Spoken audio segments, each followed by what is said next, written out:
Smart at Work vous est présenté par Manutan.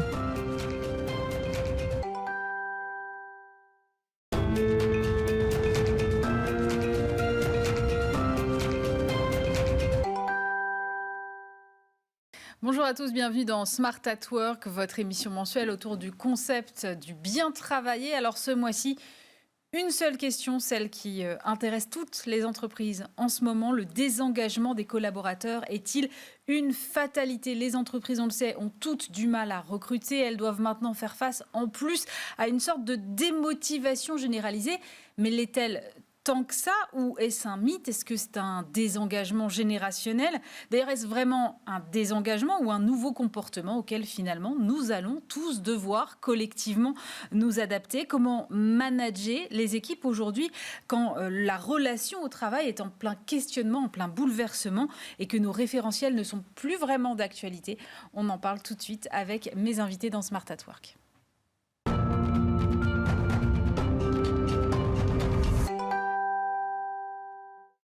Et pour commencer cette émission, j'ai le plaisir d'accueillir Christophe Nguyen. Bonjour. Bonjour. Vous êtes le président d'Empreinte Humaine, vous êtes psychologue du travail et des organisations. Quand je prépare une émission, moi j'aime bien mettre un peu tous les mots qui me viennent à l'esprit, tous les mots par ricochet comme ça auxquels me fait penser le sujet. Donc là, je me suis retrouvée avec grande démission, quiet quitting, pénurie de talent, quête de sens, équilibre vie pro, vie perso, télétravail, semaine de 4 jours. Et en fait, j'ai eu le sentiment qu'on était tous un peu perdus face à tous ces changements qui n'ont d'ailleurs pas forcément de rapport les uns avec les autres, ou parfois si.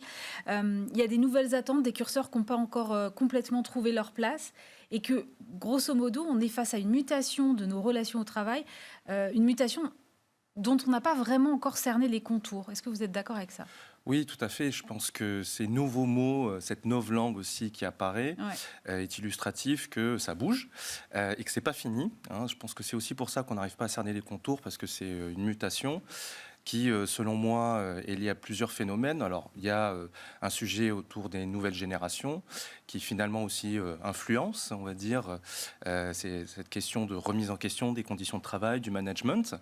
Il y a l'effet pandémie, bien entendu, qui a amené un repositionnement, ce qu'on appelle la centralité du travail, c'est-à-dire l'importance que les gens apportent dans leur travail. Quelque part aussi une révélation pour beaucoup d'une forme de déception par rapport à ce que le travail apporte en matière de reconnaissance, en matière de salaire. Tout ceci est accéléré, augmenté, renforcé avec la crise, l'inflation qu'on connaît aujourd'hui, le pouvoir d'achat, la reconnaissance tout court aussi, et puis un renforcement de la quête de sens qui traverse aujourd'hui toutes les générations. Et je crois que c'est pas fini. C'est vrai qu'aujourd'hui, on sait qu'aussi il y a une augmentation de l'absentéisme qui est aussi au milieu de tous les phénomènes que vous évoquez. Même si en France, par rapport aux États-Unis, on ne parle pas de grandes démissions. On n'a pas eu ce phénomène. On a eu des soubresauts, on va dire, une augmentation. Oui, mais moi, je parlais il y a un an de big absentéisme, plutôt s'il n'y avait pas la grande résignation. Du fait aussi d'un autre système, on va dire, un autre marché du travail. On voit qu'aujourd'hui, la première cause des arrêts maladie longs, c'est la question de la santé mentale.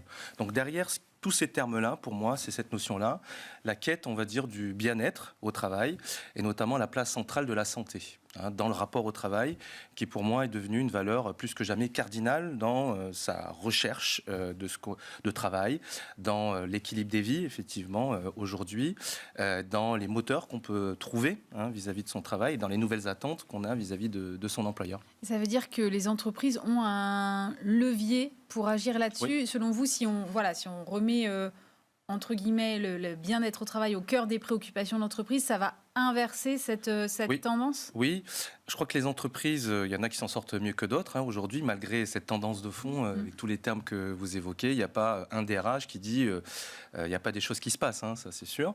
Et on voit qu'au-delà des problèmes de pénurie, j'ai envie de dire quantitative, de ressources qu'on peut trouver et de formations qu'on peut avoir sur le marché de l'emploi, c'est la question véritablement de comprendre ces nouvelles attentes et notamment d'y répondre surtout derrière derrière ça avec des conditions de travail qui soient renouvelées. Le dernier conflit en date autour des retraites a bien montré qu'effectivement, il y avait des crispations autour de ça. Il y avait un député, l'autre jour que j'écoutais, qui disait que ça révélait une certaine forme de souffrance au travail, d'une certaine façon, de se projeter quand même, de se projeter 2 ans de plus au travail qui crée autant finalement d'insatisfaction. Ça dit quelque chose effectivement de cette tension qui existe entre d'un côté les attentes des salariés et les conditions de travail et ce qu'ils retrouvent, ce qu'on leur donne en matière de reconnaissance et de retour par rapport au travail. Donc ça, je pense que c'est un phénomène de fond qui n'est pas fini. Il y a d'autres choses qui vont se passer. En tout cas, tous les indicateurs prédictifs, on va dire, montrent qu'il n'y aura pas une diminution de l'absentéisme, il n'y aura pas un réengagement. On entend ça, j'aime pas trop ce terme parce que c'est un peu tarte à la crème, on met beaucoup de choses, sans prendre en compte la question du bien-être au travail, mais de la bonne façon. C'est-à-dire que les salariés n'attendent pas qu'on leur dise, l'employeur va leur promettre un massage sur chaise, des médecins du travail partout, avoir une approche doloriste, si vous voulez, c'est pas ce qu'ils attendent. Ils attendent d'être bien payés, tout d'abord, surtout dans le contexte actuel, d'être reconnus, d'avoir de bonnes relations de travail, d'avoir un bon management et qui se préoccupe effectivement de cette question du bien-être, de l'équilibre des vies des personnes pour être durablement performants. Ils ne demandent pas, si vous voulez, des cadeaux supplémentaires, je sais pas, que des chèques, beaucoup de chèques resto, beaucoup de télétravail, beaucoup de pouf, j'ai envie de dire, dans les locaux. Beaucoup de baby-food, comme on a vu une période. Voilà. On voit bien que c'est tombé à l'eau, tout ça, c'est des modes qui sont passés. Mais je crois que c'est plutôt autour du travail en lui-même que le sujet est. On ne parle pas assez du travail aujourd'hui dans les entreprises, tel qu'il est fait. La moitié des salariés disent qu'ils passent de plus en plus de temps pour faire des choses qui n'ont pas de sens pour eux et qui les empêchent même de faire un boulot de qualité. C'est-à-dire des réunions inutiles, des process lourds qui ne sont pas forcément compris, du reporting qui n'a pas de sens pour eux et qui est chronophage. Résultat, ils n'arrivent pas à faire leur boulot dans leur semaine, dans leur journée. Ils le font le soir, le week-end, ou comme ils peuvent. Et ça, ce n'est pas satisfaisant, ce n'est pas durable. Et je crois qu'il faut recentrer, réhumaniser un peu ça aussi pour apporter plus de sens et d'utilité vécue pour les salariés. Si je schématise, c'est moins de process, plus d'humain.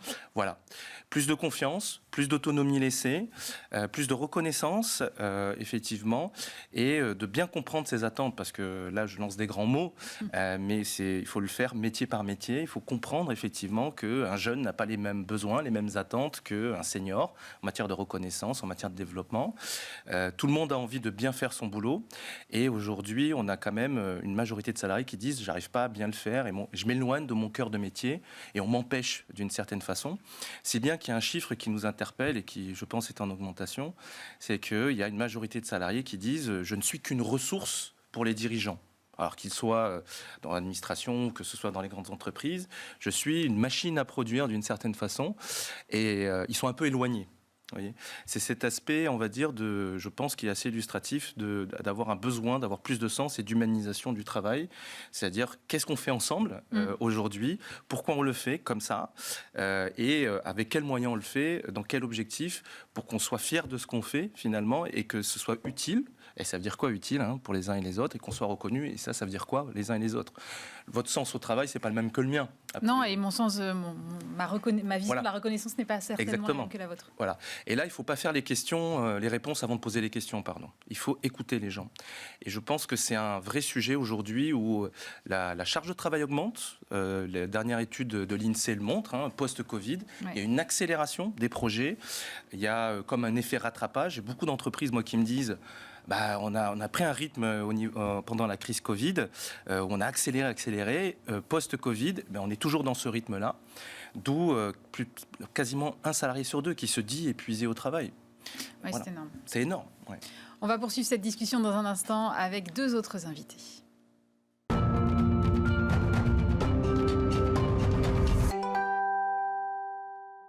Et on poursuit cette discussion toujours en compagnie de Christophe Nguyen, président d'Empreinte Humaine, psychologue du travail et des organisations. Nous ont rejoint Amélie Favre-Guité. Bonjour. Bonjour. Vous êtes présidente de Talent Management Group. C'est un cabinet de conseil RH et de formation. Et puis Caroline Aquet, bonjour. Bonjour. Vous êtes DRH du groupe Manutan, partenaire de cette émission. Caroline, je voudrais peut-être vous faire d'abord réagir à ce que vous venez d'entendre, ce dont on vient de parler avec Christophe. En tant que DRH de Manutan, est-ce que vous vous sentez concerné par toutes ces thématiques, toutes ces évolutions? Est-ce qu'il y a des choses que vous observez plus particulièrement au sein du groupe? Alors, en effet, j'ai été extrêmement intéressée par tout ce que vous avez dit, qui était un condensé finalement de ce que peut être une feuille de route d'un DRH aujourd'hui et de ces petits sujets de préoccupation. Après, j'ai été complètement alignée sur le fait qu'on n'a pas vu, je pense, en France, la vraie grande démission telle qu'elle a pu être aux États-Unis. Maintenant, chez Manutan, c'est vrai qu'on a eu une augmentation du turnover à la suite du Covid. Alors là, ça redescend un tout petit peu. On va voir si c'est un trend ou juste un soubresaut, avec néanmoins beaucoup d'attention à porter sur l'identification en fait des sujets où ça bouge plus que d'autres, notamment dans les équipes tech, digitales, les jeunes, les gens qui viennent d'arriver. On sent que là, il y a un turnover qui est beaucoup plus fort et une vraie stabilité dans le reste de l'entreprise. Donc voilà, il faut toujours creuser les datas. Donc ça, c'est sur cet aspect-là, sur le quiet quitting, sur le désengagement. Ça, je pense que c'est un mouvement qui est beaucoup plus préoccupant. Parce que ça veut dire qu'il y a un petit désamour qui risque de se mettre en place entre les collaborateurs et leur entreprise. Et ça, c'est pas très bon signe, je pense, pour la société française. Et donc, les entreprises, elles ont vraiment un rôle à jouer, à se poser des questions. Qu'est-ce que je fais de bien et de moins bien ?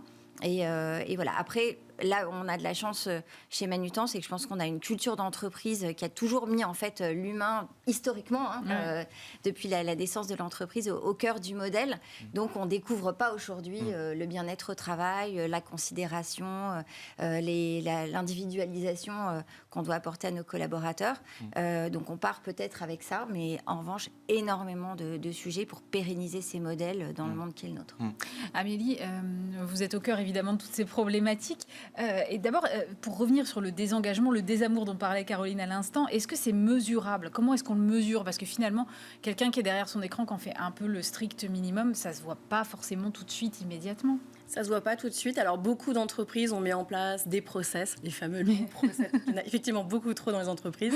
Des enquêtes satisfaction. Aujourd'hui, il y a des petits robots qu'on peut installer sur les ordinateurs où, au moment du démarrage, on va demander comment se sent le collaborateur.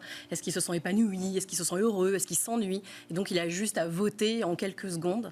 Et donc, à la fin, on a les RH qui vont analyser toutes ces données pour voir un peu comment se sent l'ensemble. Mais ça marche vraiment, ça, ou c'est un peu gadget et finalement, on répond vite fait parce que ça nous ennuie plus qu'autre chose? Il y a un peu des deux quand même. Ouais. Il y en a où c'est un peu gadget, où effectivement, quand on demande aux collaborateurs, avant d'ouvrir sa session, de voter pour pouvoir avoir sa session d'ouverte, effectivement, c'est le côté un peu gadget. Et puis beaucoup vont dire, bah oui, mais dans mon service, on n'est pas nombreux. Donc si la data est collectée par service, on va vite savoir de qui ça vient. Et donc il y a cette crainte aussi de tout dévoiler, de tout dire. Ouais, bien sûr. Alors les langues vont se délier plutôt lors des réunions un peu officieuses ou entre camarades, à la cantine ou ailleurs, où là, ils vont commencer à se dire les choses. Et si on a un manager ou un RH qui traîne l'oreille, va peut-être ressentir des choses. Mais le turnover est souvent le premier signe qu'on va repérer, qui va être un élément décisif et où là, on va dire, OK, on voit des gens qui s'en vont, il va falloir réagir très vite. Christophe Nguyen, tout à l'heure, vous avez évoqué rapidement un effet générationnel. Oui. Est-ce que finalement, il y a un vrai désengagement des collaborateurs ou, pour reprendre une question de mon camarade de jeu Arnaud Ardouin, ce sont en fait de nouveaux comportements? Moi, je pense qu'il y a les deux. C'est vrai que si on parle des jeunes générations, ce qui est assez frappant quand on les écoute, c'est effectivement elles sont un peu perdues par rapport à la crise Covid. Elles n'ont plus les mêmes codes, elles n'ont pas les mêmes repères et ce que représente l'entreprise, finalement, est un peu nébuleux parce qu'elles ont vécu les confinements et elles ont, pour beaucoup, appris leur métier ou la fin, ceux qui arrivent sur le marché de l'emploi, la fin de leur diplôme derrière un écran. Et ça, c'est terrible parce qu'on n'apprend pas un métier derrière un écran. On voit toutes les difficultés en 100% télétravail, intégrer des nouvelles personnes et les turnovers, j'imagine, quand vous entendez les nouvelles recrues, quand elles partent, elles disent j'ai pas été bien intégrée ou j'ai pas compris en fait comment ça se passait. Et ça, c'est très important. Et ça, c'est encore l'humain dont on parlait. Et ça s'apprend avec les autres. Et ne pas voir le travail se faire, effectivement, c'est compliqué. Hein. Au-delà d'arriver dans des locaux vides ou à moitié vides, et finalement de se dire qu'est-ce que je fais là, je serais mieux chez moi. Il y a cette question, effectivement, chez les jeunes, une vraie préoccupation aussi en termes de santé, de recherche de sens. Ils sont un peu perdus, ils ont vécu d'énormément de bouleversements.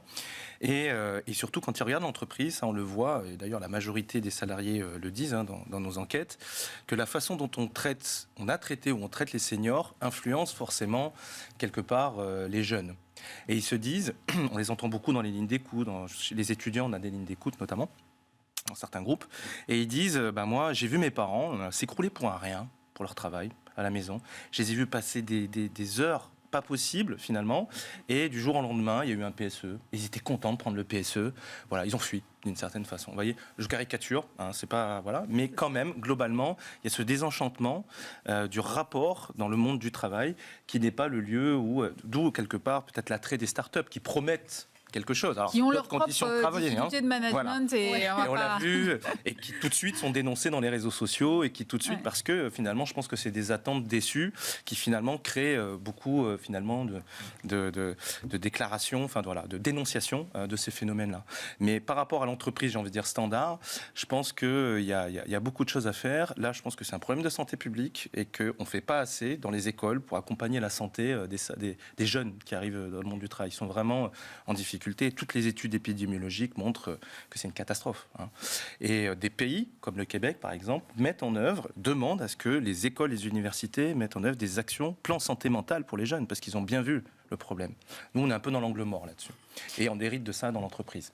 Caroline, moi je me posais la question de savoir quel effet concret ça pouvait avoir sur l'organisation d'une entreprise, la performance d'une entreprise. Comment est-ce que vous appréhendez les choses? Parce que vous parliez de turnover, par exemple, si les conseillers clientèle changent tout le temps, j'imagine que tout ça a des incidences en fait concrètes pour les entreprises. Alors, c'est évident que ça challenge beaucoup l'organisation, et il faut aussi faire très attention parce qu'il y a ceux qui restent et qui, du coup, se disent « Ouh là là, mais comment on va faire alors qu'on est 2 de moins est-ce que ça ne va pas me retomber dessus ?» Donc, c'est pour ça qu'il y a une très grande vigilance à avoir. Néanmoins, je vais essayer d'être un petit peu peut-être polémique en disant qu'il y a une opportunité pour les entreprises, c'est de repenser l'organisation du travail. Finalement, est-ce que le travail qu'on faisait à 4 avant, est-ce qu'on a toujours besoin de ces 4 personnes pour le faire, maintenant qu'on a un nouvel outil, maintenant qu'on a travaillé sur des process un peu d'efficacité, maintenant qu'on s'est dit que la paperasse, c'était terminé. Donc là, il y a une façon peut-être d'être un peu plus ambitieux dans la façon dont on s'organise. C'est-à-dire que la technologie peut être une partie de la réponse. Oui, ou même parfois même sans rentrer sur un nouvel outil, juste se poser, vous savez, les méthodes de lean management où on se dit, OK, on regarde les irritants et on va gagner en fait du temps intelligent versus du temps perdu. Et un autre sujet, c'est la formalisation de notre knowledge management. Je suis désolée pour l'anglicisme, puisqu'en fait, souvent, quand quelqu'un s'en va, c'est mais oui, mais on perd la compétence, on perd l'historique. Ben oui, mais on perd la compétence et l'historique parce qu'on n'a pas été suffisamment malin pour l'historiciser, pour la formaliser, pour l'écrire, pour avoir un book de report. Et ça, c'est parce qu'on ne l'a pas fait. Donc je pense que, et notamment pour les petites entreprises qui n'avaient pas forcément cette culture, moi je vois chez Manutan, là on a une vraie alerte en disant maintenant il faut qu'on soit beaucoup plus rigoureux sur la formalisation de ce qu'on fait pour qu'on soit moins dépendant d'un homme ou d'une femme qui du jour au lendemain va... voilà, donc c'est un wake-up call pour les entreprises et voilà, d'une contrainte, il y a toujours une opportunité. Donc je pense que ça, c'est 2 sujets très importants en tout cas pour nous. Amélie, votre réaction là-dessus? Très intéressant, je rebondis par rapport aux jeunes aussi notamment, le fait qu'ils n'arrivent pas à trouver du sens, qu'ils ne comprennent pas non plus leur arrivée, ils ont du mal avec leur arrivée dans le monde du travail. Et effectivement, il y a un problème dès la formation, dès le démarrage, on leur explique pas la réalité du terrain, comment ça va être dans les entreprises. Oui, à un moment, il va falloir rapprocher l'entreprise et l'école. Ouais. D'accord. Ils ont beau faire des stages, de l'alternance, c'est à ce moment-là, ils se rendent compte qu'il y a un décalage entre ce qu'on leur raconte à l'école et ce qu'ils voient véritablement sur le terrain. Et c'est aussi ce qui va créer du désengagement, des démissions ou des changements de carrière. Moi, je vois plein d'étudiants qui ont terminé leur bac plus 5 et puis à la fin, ils disent en fait, je ne sais pas ce que je veux faire, ça ne correspond pas à ce que j'ai envie, le métier sur lequel je me suis formée, ça ne me plaît pas. Donc c'est effectivement effectivement, il y a un gros problème de désengagement et de turnover où ils vont se chercher. Donc, en ce moment, c'est la folie sur l'ikigai où je me pose plein de questions pour essayer de comprendre ce qui me plaît. Donc, c'est effectivement des choses qui sont très importantes. Et sur la partie knowledge management, c'est essentiel. Aujourd'hui, les entreprises commencent à le comprendre de plus en plus qu'il faut effectivement encourager les gens à alors mettre par écrit, beaucoup par vidéo aussi, maintenant ça se fait, où les gens vont raconter leur quotidien, comment ils travaillent, quels sont les outils qu'ils utilisent, comment ils arrivent à se processer eux-mêmes pour gagner en efficacité. Donc tout doucement, ça commence à se faire. Et puis il y a le côté où un jeune peut aussi apprendre des choses à un senior, le senior peut aussi apprendre quelque chose à un junior. Donc ce côté reverse mentoring peut aussi faciliter le côté transmission des connaissances et des compétences pour que l'entreprise puisse toujours s'améliorer et répondre à ce fameux wake-up call et se dire OK, on a compris par rapport à ce que les jeunes nous disent, parce qu'ils ont besoin d'être écoutés aussi quand ils arrivent dans l'entreprise, et par rapport à ce qu'on faisait jusqu'à présent, voilà comment on pourrait améliorer nos process et notre manière de nous organiser en interne. Donc effectivement, il y a beaucoup de travail encore. Oui, la formation, le partage de la valeur, la raison d'être, la culture d'entreprise, tout ça, c'est des leviers qui sont assez clairement identifiés. Mais Christophe Nguyen, est-ce qu'ils ont vraiment Est-ce qu'ils sont suffisamment palpables, suffisamment engageants aujourd'hui pour les collaborateurs ? Non, pour beaucoup, ça reste quelque chose qui est énoncé, quelque chose qui est dit, mais qui n'est pas dans le quotidien ou dans l'expérience du collaborateur. Voire, il peut y avoir des contradictions entre ce qui est dit et ce qu'on vit au quotidien. Vous voyez, quand on dit empowerment, confiance, autonomie, puis après c'est reporting, process. Bon, c'est le process. Pourquoi ? C'est le process. Bon, effectivement, ils comprennent pas. Vous voyez, ça, c'est une incohérence. Et sur ça, moi, on voit partout avec les entreprises qu'on accompagne, même institutionnelles, organisations de différents types, c'est les jeunes, en fait, ils nous décontenancent dans leurs demandes.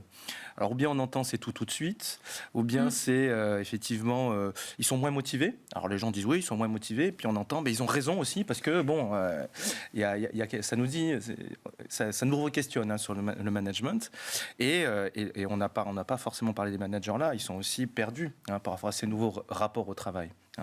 Ils disent, mais comment je repose mon management ? Quand ils voient des jeunes arriver avec des cheveux rouges qui vont travailler avec des gens, des personnalités politiques, vous voyez, il y a des codes qui ne sont pas été inscrits. Mais ils me disent, est-ce qu'on peut quand même, sans passer pour des harceleurs, dire que les cheveux rouges et le piercing et tout ça, ça ne le fait pas, c'est pas dans les codes. Ils n'ont plus les codes. Vous voyez. Donc il y a cette intégration et ce onboarding, je pense qu'il faut renforcer, il y a aussi ça, pour que dès le départ, j'ai envie de dire, l'expérience soit concrète autour de c'est quoi le métier, comment on se projette là-dedans, pourquoi ces codes, en quoi c'est important, revenir à des fondamentaux qui peut-être étaient plus implicites avant, parce que ça se transmettait on va dire comme cela. Et puis, je pense que ces nouveaux rapports au travail amènent des questionnements dans les nouvelles façons de manager. Parce que dans les nouveaux rapports au travail, il y a des nouvelles postures. Et confronté à du management contrôlant, du management qui ne fait pas confiance, du management qui n'apporte pas de valeur ajoutée, c'est-à-dire à quoi il me sert. Et d'ailleurs, avant, on parlait même d'entreprises libérées, on n'en parle plus, vous avez vu, c'est fini. On parlait de ce genre de choses. C'était à la mode à un moment, mais ça disait qu'on avait besoin d'efficacité. Et je crois que je rejoins ce que vous dites. C'est quoi l'efficacité ? Est-ce que c'est produire plus efficace, mieux ? Pourquoi pas ? Mais aussi, qu'est-ce qu'ils entendent, les salariés, par être plus efficaces ? Et ce qu'on entend aujourd'hui, à cause de l'intensification, c'est produire plus, mais moins bien. Et on le fait en chantant des choses. Donc on nous dit il faut arrêter de faire ce qu'on faisait avant et on va se concentrer sur des choses. Mais est-ce qu'on a pris en compte ce que les gens avaient besoin dans leur travail pour se reconnaître et être fiers là-dedans ? Vous voyez, faire 10 pièces de plus, c'est pas forcément ça qui va me rendre fier et content. Vous voyez, c'est est-ce que je le fais bien et qu'à la fin de la journée, je me dis j'ai bien bossé, ça a été très utile. Et aujourd'hui, le problème, c'est qu'on a beaucoup de gens qui disent je suis très bousculé, je suis très pris, chargé, mais à la fin de la journée, qu'est-ce que j'ai fait, quoi. Voilà. Caroline, qu'est-ce que vous conseillez justement à vos managers là, dont on vient de parler pour gérer ça ? On sait que le télétravail aussi a pu être une réponse en disant voilà, on allège par exemple la charge liée au transport, mais en même temps certaines fonctions ne sont pas éligibles. Donc, est-ce qu'il faut faire vraiment du cas par cas, un management encore plus individualisé ? Quelle compensation pour les uns, pour les autres ? Oula, beaucoup de questions. Eh oui. Donc, non, en effet, déjà pour revenir sur le manager, c'est vrai que le manager de proximité, son rôle, il est absolument clé. C'est lui qui prend toutes les pressions du dessous, voilà, à côté, le télétravail.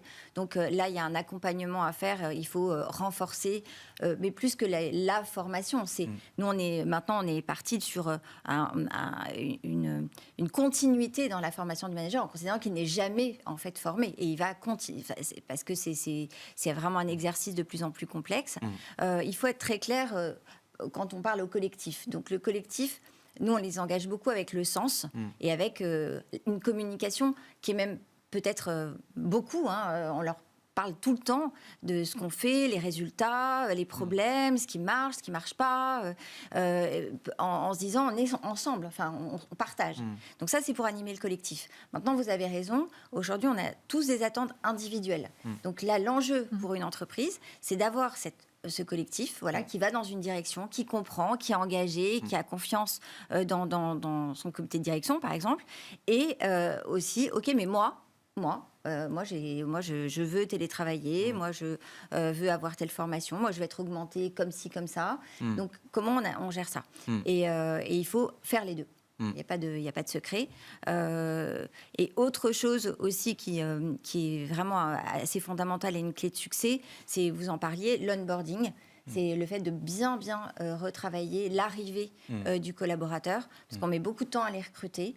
Et donc, si en effet, on n'est pas au rendez-vous, les fameux, la règle des 3, je ne sais pas si vous la connaissez. Ah non, alors allez-y, la règle des 3. Les 3 heures, 3 jours, 3 mois.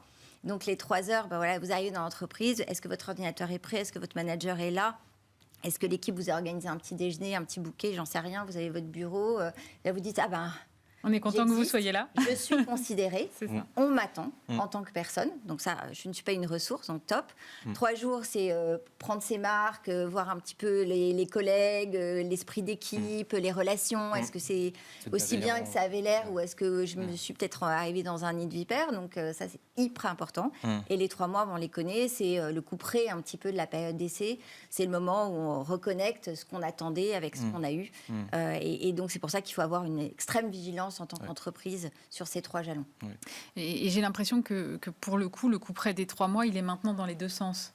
C'est-à-dire, c'est pas seulement l'employeur qui dit stop. L'entreprise est à l'essai aussi. C'est l'entreprise est à l'essai. Plus en plus, on a beaucoup de jeunes et de moins jeunes d'ailleurs, dès qu'ils rentrent dans l'entreprise, maintenant analysent énormément de choses, 3 heures, 3 jours, 3 mois, mais même les J- avant d'arriver dans l'entreprise. Est-ce que l'entreprise m'a envoyé des emails? Est-ce qu'elle m'a déjà envoyé un organigramme, ce genre de choses? Donc déjà préparer l'onboarding avant d'arriver. Et effectivement, les personnes vont tout analyser.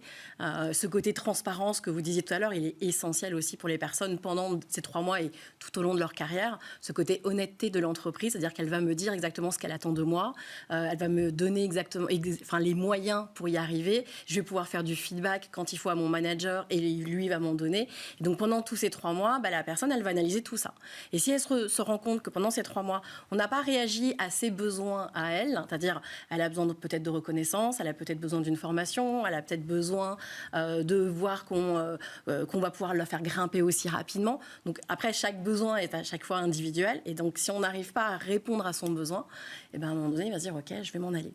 Et ça, c'est très dur aussi pour une entreprise d'arriver à déceler quel est le besoin du candidat. Moi, c'est ce que j'appelle toujours la zone de négociabilité, c'est-à-dire qu'il faut savoir sur quoi on va pouvoir négocier avec le candidat, sur quoi il faut aller. Est-ce que le candidat a besoin d'évoluer? Est-ce qu'il a besoin de reconnaissance? Est-ce qu'il a besoin de formation? Est-ce qu'il a besoin d'indépendance, justement? Il a besoin de télétravail, qu'on lui foute la paix? Ou au contraire, il a besoin d'être encadré? Parce que d'autres ont besoin de se dire d'avoir un manager qui est vraiment de proximité. Donc là, le manager, il change de rôle. Ça devient presque un coach pour l'ensemble de ses équipes. Moi, je voudrais qu'on termine juste avec votre vision internationale, Caroline, puisque vous êtes DRH Group, donc vous êtes sur plusieurs pays. Est-ce que parce qu'on a quand même tendance à se regarder un petit peu le nombril parfois, est-ce que nos problématiques sont inhérentes à la France ou est-ce que ce sont des choses que vous avez observées aussi ailleurs et avec peut-être des solutions qui viennent aussi d'ailleurs, pourquoi pas? Alors, en tout cas, au niveau européen, là, on est tous devant un marché du travail qui est très tendu. Les Pays-Bas, ils doivent même pas être à 5% de chômage, donc ils sont au plein emploi. Même chose pour les pays nordiques.